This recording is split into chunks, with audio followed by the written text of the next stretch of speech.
El Señor continúe bendiciendo sus vidas, hermanos y amigos, que hoy nos podemos reunir en este lugar para glorificar el nombre del Señor. Ya me hacía falta volver a este lugar. Había estado 2 semanas por fuera en el proceso de médico con mi esposa. Le damos gracias a Dios que hoy ya una vez más está con nosotros. El Señor ha sido bueno, nos ha permitido salir avante con todo lo que ha ocurrido este último año en cuanto a la salud, pero sabemos que todo lo que ocurre a los hijos de Dios es para bien, porque Él es bueno en todo tiempo y para siempre es su misericordia, dice la Escritura, ¿verdad? Así que le doy gracias a Dios por usted, por también tener esta oportunidad de poder compartir con usted aquí en este lugar, con los amigos que se conectan a través de las diferentes redes sociales, y le damos gracias a Dios por poder predicar la palabra. Un día como hoy, en muchos lugares del mundo se sufre mayor persecución por la tradición de algunos vivir la tradición un poco más fuerte, en el sentido que tienen costumbres quizás arraigadas y que se hacen evidentes y, como quien dice, muestran ante una sociedad la celebración de nuestro Señor Jesús en esta tierra, y pues como que quedan identificados directamente allí. Pido al Señor que usted y yo podamos orar por nuestros hermanos perseguidos. Vamos a rogar por ellos, y aunque la fecha no sea bíblicamente expuesta, sabemos que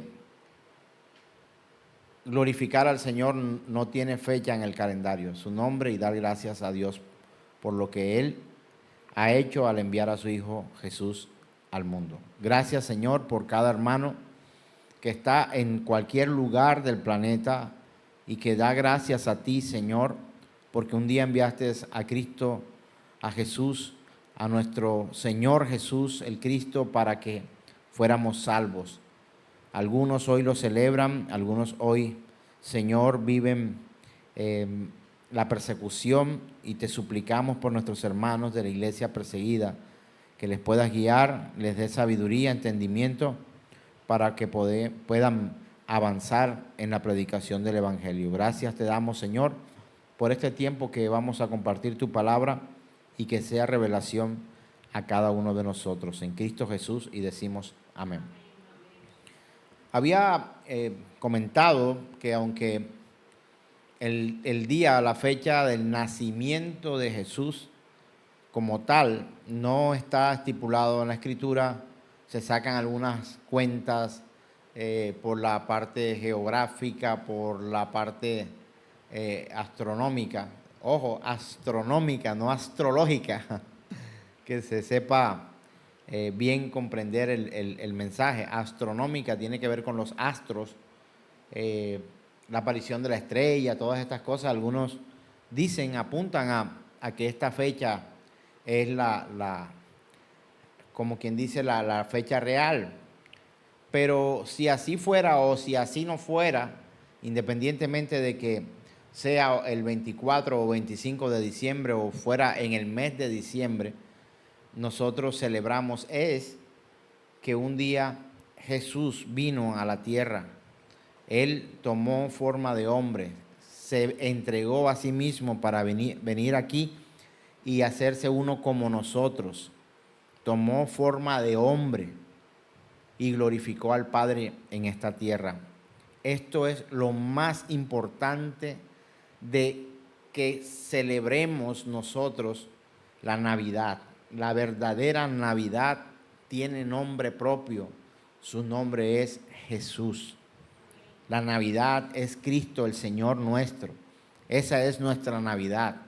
La Navidad, sé que en algunas religiones y en algunas doctrinas está sacada de las probabilidades de predicación, pero yo quiero que usted entienda que aquí no estamos afirmando la fecha exacta, nació un día tal, a la hora tal, como le aparece a usted en el registro civil, sino que usted comprenda que sí, un día el Hijo de Dios, el unigénito Hijo de Dios se hizo carne. Y ese proceso, por así llamarlo, de ser Dios y convertirse en en un hombre como nosotros, 100% hombre y 100% Dios, tiene un título, ese proceso tiene un nombre y es encarnación. La encarnación del Dios Todopoderoso en medio de nosotros, visible, palpable y, por decirlo de alguna forma, disfrutable. Algunos tuvieron ese gran privilegio de poder compartir con el Señor y comer con Él y salir con Él y andar con Él y viajar con Él y quizá, no sé, hacer ejercicio con Él, caminatas, trail running, lo que no sé, como que tú quieras decirlo, pero Él anduvo con ellos, trabajar con Él a su lado, lo hizo un día. Y esa es una gran realidad, esa es nuestra celebración. No nos aferramos a una fecha específica, pero lo que sí sabemos y lo más importante es que un día el Hijo de Dios, el unigénito Hijo de Dios, se hizo hombre para que los hombres pudieran hacerse hijos de Dios. Esta mañana tuve la oportunidad de algunos de los que tengo el número telefónico, enviarle un mensaje por WhatsApp y enviarle un pequeño escrito que esta mañana muy temprano lo redacté y tiene que ver con el significado de la palabra Navidad. Y es una palabra que proviene del latín y el latín nativitas o natividad, que significa exactamente nacimiento. Y eso es lo que nosotros celebramos. Vuelvo y digo, quizá no sea la fecha exacta, 24 o 25 de diciembre. Algunos tienen otras fechas. De otra forma también, si usted quiere enumerar los meses de este año que nosotros tenemos, es completamente diferente al año que los hebreos manejan. Fin de año en el calendario judío es septiembre, no es diciembre. Ahí empieza como a desbarajustarse todas las fechas que pudiéramos nosotros tener para poder decirlo. Pero que se celebre es maravilloso, que se anuncie que un día el Salvador vino en cuerpo, en carne, en hueso y en sangre para presentarse delante de los hombres como el Salvador, el ungido de Dios, el Cristo. Eso hay que celebrarlo. ¿Cuándo? ¿Solo a fin de año en nuestro calendario? No. Nuestro Señor debe darse a conocer de enero a febrero en nuestro calendario. Perdón, de enero a diciembre. Siempre de enero a febrero, de principio a fin, todos los días, los 7 días de la semana, los 30, 31 o 28 días del mes, todos los días, 24/7, si tienes la oportunidad de anunciar que un día el Señor vino a esta tierra para tomar forma de hombre y entregar su vida para traer salvación, es bien celebrado. Celebra esto como creyente, celebra esto como cristiano. No sabemos esa fecha exacta, pero lo que sí sabemos es que un día vino, nació, vivió y murió para darnos salvación y vida eterna a todos aquellos que en Él nosotros creemos, ¿verdad? También sabemos que la Escritura nos ilustra acerca de la venida del Hijo de Dios. Algunos aún lo esperan, pero nosotros sabemos que un día vino en cuerpo a esta tierra y carne para manifestar la gloria de Dios. Ni siquiera es la réplica, es la manifestación gloriosa de Dios, visible y tangible en medio de los hombres, nuestro Señor. La Trinidad en su perfecta comunión. Aprender que no es que 1 más 1 más 1 es 3, sino que 1 por 1 por 1 es 1. uno, un Dios, un verdadero Dios, una sola fe, un mismo bautismo, una sola salvación dada por Él a través de la fe, a través de la sola gracia, a través de la sola Escritura, a través de solo Jesús como Salvador de nuestras almas y solo a Él la gloria por los siglos de los siglos. Amén. Eso es lo que celebramos. Si vamos a la Escritura, vamos a leer una porción del capítulo 1 del Evangelio según San Juan, capítulo 1, verso 14. Encontramos en Juan, capítulo 1, verso 14, esta Escritura dice: y aquel Verbo fue hecho carne y habitó entre nosotros. Yo quisiera que usted hoy se aprendiera esta cita. Juan, capítulo 1, verso 14.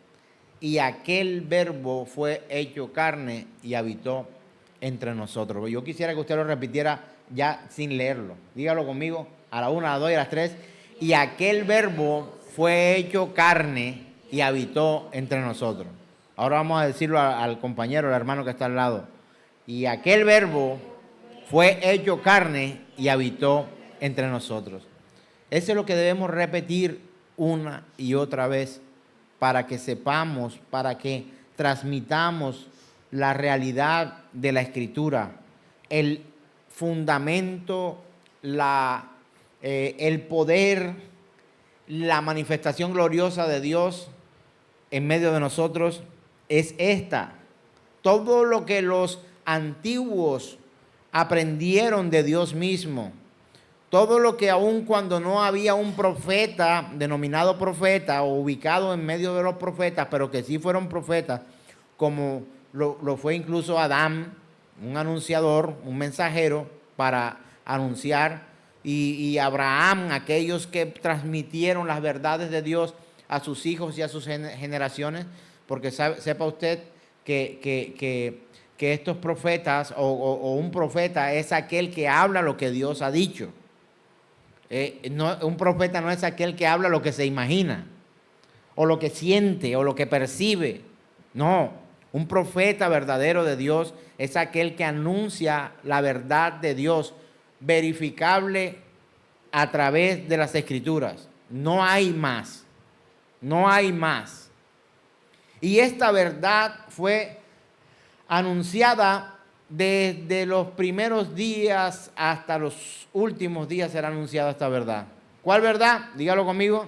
Y aquel Verbo fue hecho carne y habitó entre nosotros. Esta es la realidad de la que habla la Escritura. Y sepamos que la verdad principal que este verso enseña es la realidad de la encarnación de nuestro Señor Jesús el Cristo. O dicho de otra manera, el haber sido hecho hombre. Y según San Juan, lo que Juan está anunciando aquí, en que aquel Verbo fue hecho carne y habitó entre nosotros, es el claro significado que nuestro Dios Todopoderoso envió al Salvador para traer a nosotros vida eterna. Esto debemos tenerlo claro. El principal anuncio de la Escritura no es cuántas casas puedes comprar, cuántos maridos vas a tener, cuántos empleos vas a tener, cuánto habrá en tu cuenta bancaria o por qué parte de la tierra viajarás. O fuera de la tierra, porque ya algunos pagan vuelos en cohetes para ir a explorar los otros planetas y viajes fuera de la estratosfera. Es una cosa tremenda. Pero si fuéramos a otro planeta, el verdadero mensaje que un verdadero creyente debería llevar es este mismo que le he estado repitiendo en esta ocasión. ¿Cuál es esa verdad? Que aquel Verbo fue hecho carne y habitó entre nosotros. Así que Él vino a fin de salvar a los pecadores. Y Él realmente se hizo hombre como uno de nosotros en todas las cosas. Algunos creen que era una especie especial de humano. Por supuesto que era alguien especial porque tenía las dos naturalezas, pero en cuanto a la humanidad, a la parte de la carnalidad sin decir que es pecaminosa, la parte de su carne, de su cuerpo, sus ojos, sus cabellos, sus pies, sus uñas, todos sus miembros, su cuerpo, era 100% de un hombre. Pero algo que diferencia esto es que este hombre era alguien especial. Este hombre era el anunciado por los profetas. Este hombre llamado Jesús era el ungido de Dios, el unigénito de Dios, que había sido enviado con una naturaleza especial para poder dar a conocer las maravillas de Dios mismo. No había otra forma, sino si él venía en forma de un animal, vamos a tomar un ejemplo alejado de la realidad, completamente herético. Si él venía en forma de un animal, pues iban a venerar animal. Se iba a presentar así, ese animal no podía representar toda la maravilla de Dios. La creación magna, la creación más especial para Dios, aunque toda la creación es especial para Dios, todo lo que Él ha hecho es especial. Él tuvo misericordia de nosotros. Nos hizo a nosotros para que nos deleitáramos en su presencia.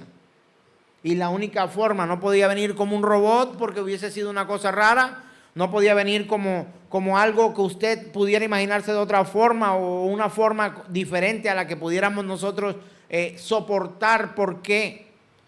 Porque se nos habría hecho extraño, le tendríamos miedo, pavor. Y el anhelo de Dios era darse a conocer a través de Cristo Jesús en medio de los hombres. Ese era el plan, o ese ha sido el plan, mostrarse, darse a conocer en medio de los hombres, en medio de los hombres. Él como nosotros, hombre de carne y hueso y sangre. Y en la Escritura, cuando él va al cielo, él dice hueso y carne solamente. ¿Por qué? Porque toda su sangre fue depositada en esta tierra para pagar nuestra propia maldad. Así que entendamos esto, hermanos, porque Él realmente se hizo hombre como nosotros en todas las cosas, con la única excepción es que Él sí fue santo. Él nunca, jamás pecó. ¿Por qué cree usted que Jesús no pecó? Se estuvo expuesto a todas las tentaciones que tú y yo pudiéramos estar tentados. ¿Habría mujeres en aquel tiempo de Jesús sobre la tierra? ¿Podría ser tentado a través de las mujeres? Por supuesto. ¿Había alcohol en aquella tierra? ¿Podría ser Jesús tentado con alcohol en aquel tiempo? Había. Droga, había. Todo lo malo de este mundo lo había allí. La razón por la cual Jesús no llegó a pecar es porque no podía pecar. Si hay algo que Jesús no puede hacer es esto.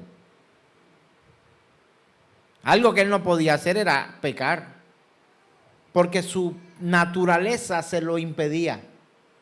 El Dios verdadero, absoluto, completamente, infinitamente perfecto, santo, santo, santo en medio de los hombres, no pecó porque Él no podía, era algo que Él no podía hacer. Por eso alguien me decía, no, pero Dios entonces, la Escritura dice que no pudo hacer muchos milagros en un lugar porque había incredulidad en medio de aquellos que estaban allí.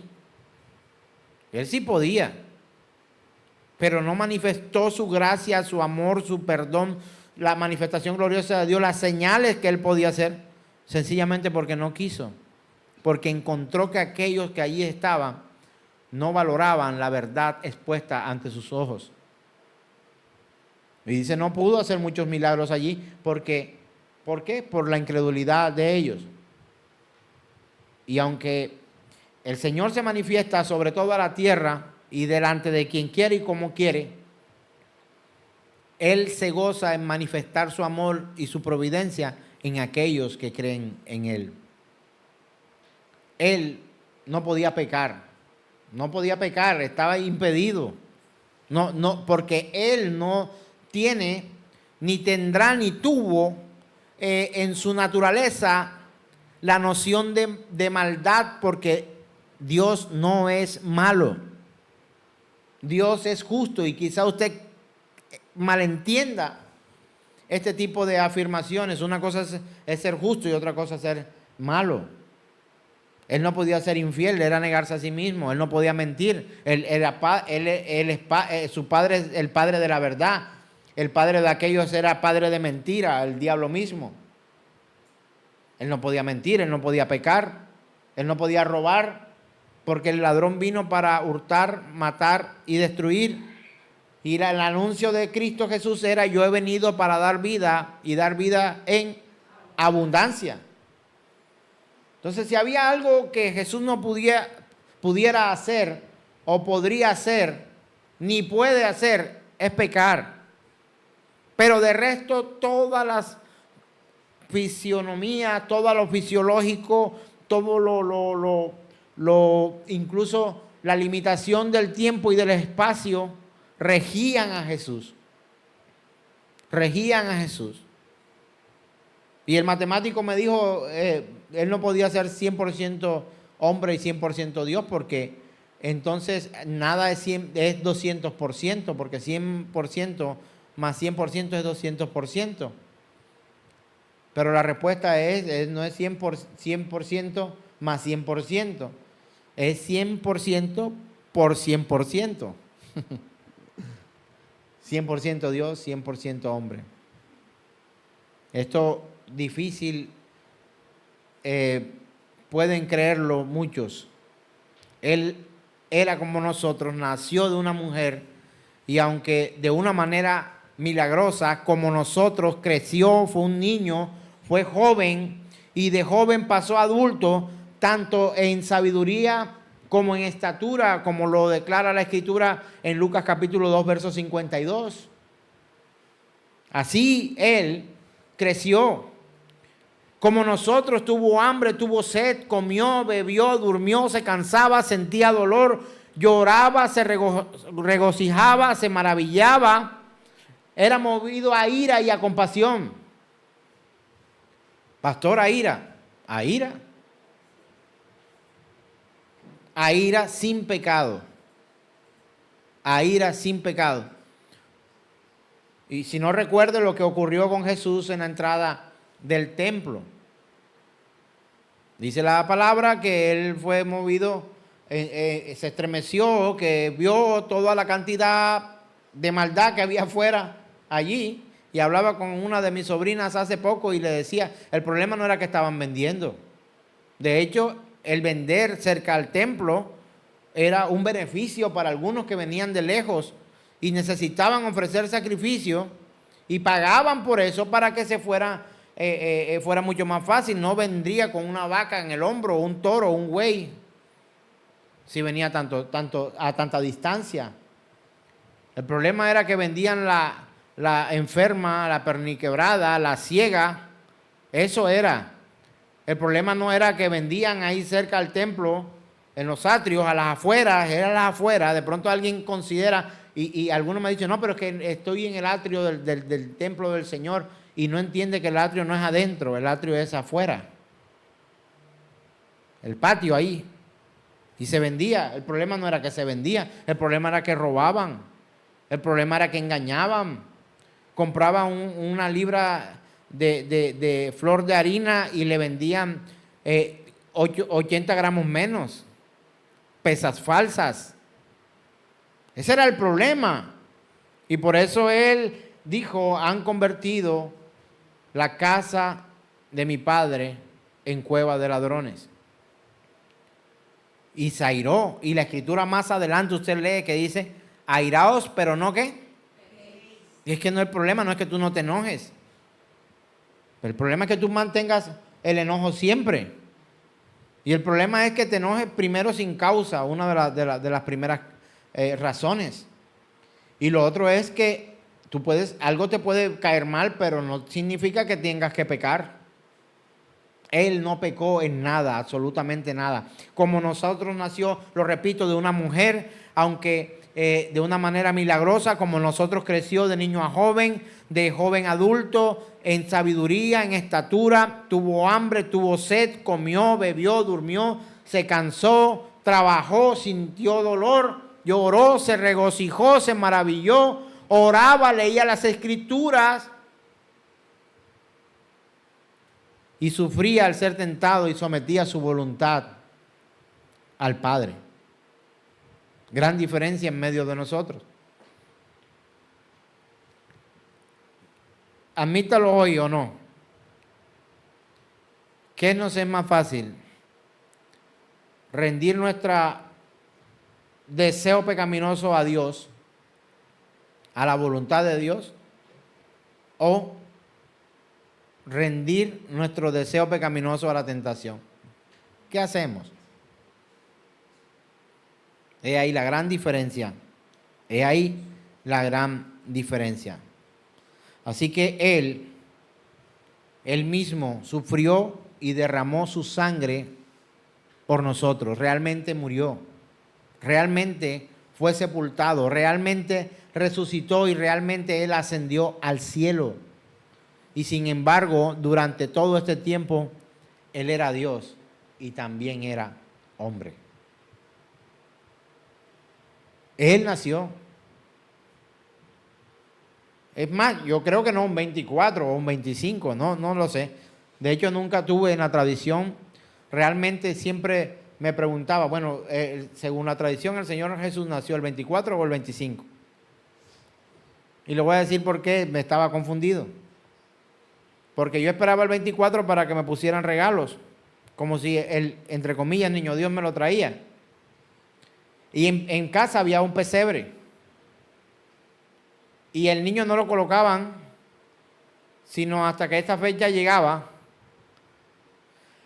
Pero a veces me lo ponían un 24 y otras veces me lo ponían un 25. Y yo llegué a decir, pero ¿cuál es el día que nace? ¿O nace el 24 o nace el 25? ¿Qué día pone usted el muñequito del niño en el pesebre? ¿El 24 o el 25? El 24. Ajá. ¿En cuánto lo pone? ¿Cuándo lo pone usted? 24 para 25. ¿A qué hora lo va a poner? A medianoche. Es decir, ponemos pesebre.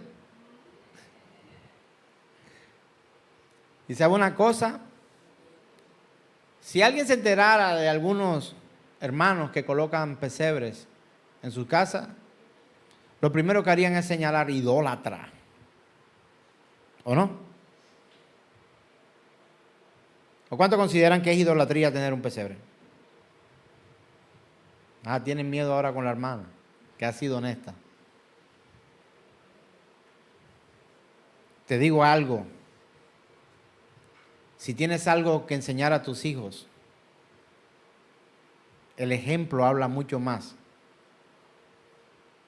que tus palabras. Y si tú haces de un pesebre, y yo sé que esto va a ser polémico para alguno que me llegue a escuchar, un acto de transmitir a tus hijos, a tus nietos, de decirle, de enseñarles que un día Jesús nació, pero que no se quedó muñequito y chiquitico, va a ser una gran enseñanza para esa persona. Pero si tú haces de tu pesebre un ídolo, habrás perdido no solamente tu tiempo, sino que tu fe habrá sido vana. Yo lucho con esto, hermanos, créanme. Lucho con esto. No me gusta, realmente no me gusta. No me gustan las bolas navideñas, no me gustan los sombreros navideños, no me gustan. No me gustan. Pero ¿por qué lo haces? ¿Porque es la moda de fin de año? ¿O porque realmente tú estás dándole a conocer a otros el verdadero significado de lo que es la Navidad. La Biblia, creo, nos dice, si colocas un pesebre, irás al infierno. No sé si la tuya lo dice, pero sí dice que cualquier cosa que se te convierta en un ídolo, pretendiendo quitar el primer lugar a Dios, será idolatría. Así que tú, alégrate, ríe, canta, baila, danza, glorifica al Señor, porque Él un día vino a esta tierra en forma de hombre, nació, creció, vivió, se entregó a sí mismo en una cruz para dar salvación a todos los hombres. Amén. Este es el mensaje de esta fecha, que aunque para mí no sea, me llena de alegría y de gozo poder decir que hoy podríamos celebrar también el nacimiento de alguien llamado Jesús, del que hablaron los profetas antiguos, del que habla la Escritura, que dice que un día vino el Redentor del mundo en forma de hombre para traer salvación a los hombres. Y cierro recordándole esta frase que ha impactado mi corazón por muchos años. El Hijo de Dios se hizo hombre para que los hombres se pudieran hacer hijos de Dios. Colócate en pie, por favor. Que los excesos no te saquen hoy del propósito de Dios. Que puedas compartir con tu familia. Que puedas decirle a otro, me gustaría que hoy hicieras el ejercicio, que pudieras llegar al lado de alguien que está celebrando y le preguntaras, no de una manera humillativa, quiero que tengas mucho cuidado con esto. Porque tú sabes por qué celebramos hoy. ¿Qué es lo que celebramos hoy? Que tú le puedas instruir a aquel que su celebración muchas veces tendrá que ver menos con los que algunos celebran que la realidad. Vamos a hacer un ejercicio antes de cantar al Señor. Pregunta técnica, hermanos. ¿Cuándo nació El Salvador?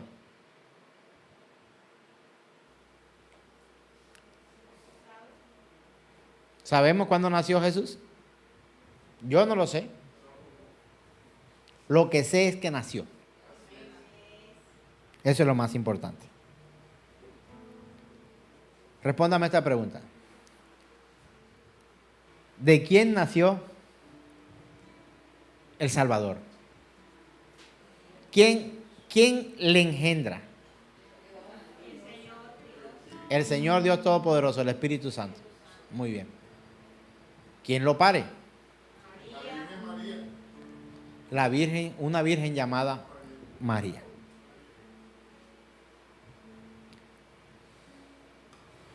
¿Cómo nació El Salvador si su madre fue virgen? Era una virgen. ¿Por qué? ¿Cómo nació? ¿Qué pasó ahí? La divina concepción. Vamos, diga, respóndame por favor. Fue algo divino, la divina concepción. Una concepción milagrosa, un poco más coloquial. Diga. El nacimiento y la concepción fueron milagrosos. ¿Dónde nació El Salvador? En Belén. ¿En dónde? En un pesebre. Muy bien. ¿Cuál fue la razón por la cual él nació en un pesebre? ¿No había EPS en aquella época o qué? ¿Por qué nació en un pesebre? No había lugar en el mesón. Exacto. No había lugar en el mesón. En el hotel, exacto. Sí. El pastor Will Graham ha hecho estas preguntas y me han parecido espectaculares. No Billy Graham, no. Will Graham. La razón es porque no había lugar para ellos y ningún otro sitio. Y está en Lucas 2:17, dice, y dio a luz a su hijo primogénito y lo envolvió en pañal y lo acostó en un pesebre porque no había lugar para ellos en el mesón. Muy bien. ¿Qué nombre se le puso al Salvador? Con fuerza, ya ve, yo no escucho. Dígalo como si estuviera contento. Jesús o Emmanuel, que significa Dios con nosotros. Muy bien. Mateo 1:21, y dará a luz un hijo y llamará su nombre Jesús, porque él salvará a su pueblo de sus pecados. ¿Verdad? A Jesús le dieron unos regalos cuando nació. ¿Qué regalos fueron y cuántos? Muy bien. Incienso, mirra y oro. O oro y mirra, no sé cuál llegó primero, cuál entregó primero, pero fueron 3. ¿Cuántos reyes lo visitaron? ¿Y cuál era los nombres de ellos? Melchor, Gaspar y Baltasar. La Biblia no dice que eran 3 y tampoco dice que eran Melchor, Gaspar y Baltasar. Dice sabio de Oriente. Fueron 3 regalos, ¿de acuerdo? Pero usted no sabe si llevaba uno un bulto de oro y el otro también, o un bulto de mirra y el otro también, no sabemos. Fueron 3 regalos, pero fueron unos sabios de Oriente. Muy bien. Vamos a leer Mateo 2:11, dice, y al entrar a casa los magos o sabios de Oriente vieron al niño con su madre y María, y postrándose lo adoraron, y abriendo sus tesoros le ofrecieron presente. La Biblia sí tiene un orden, dice oro, incienso y mirra. Pero no nos dicen qué cantidad ni cuántos eran realmente. Ni cuánto cantidad de oro, ni cuánto cantidad de mirra, ni cuánto cantidad de incienso. Y por último, ¿a dónde tuvieron que huir José y María con el niño Jesús cuando él nació? ¿A dónde? A Egipto. Muy bien. Tuvieron que ir a Egipto porque, ¿por qué razón? Porque Herodes, el rey, quería matarlo. ¿Y por qué Herodes quería matarlo? Los sabios le contaron. Pero ¿sabe una cosa? Los sabios eran sabios y estaban anunciando públicamente a los reinos de este mundo que el Salvador no venía, ya había venido, porque ellos vieron la estrella que le anunció en Oriente que el Salvador había nacido.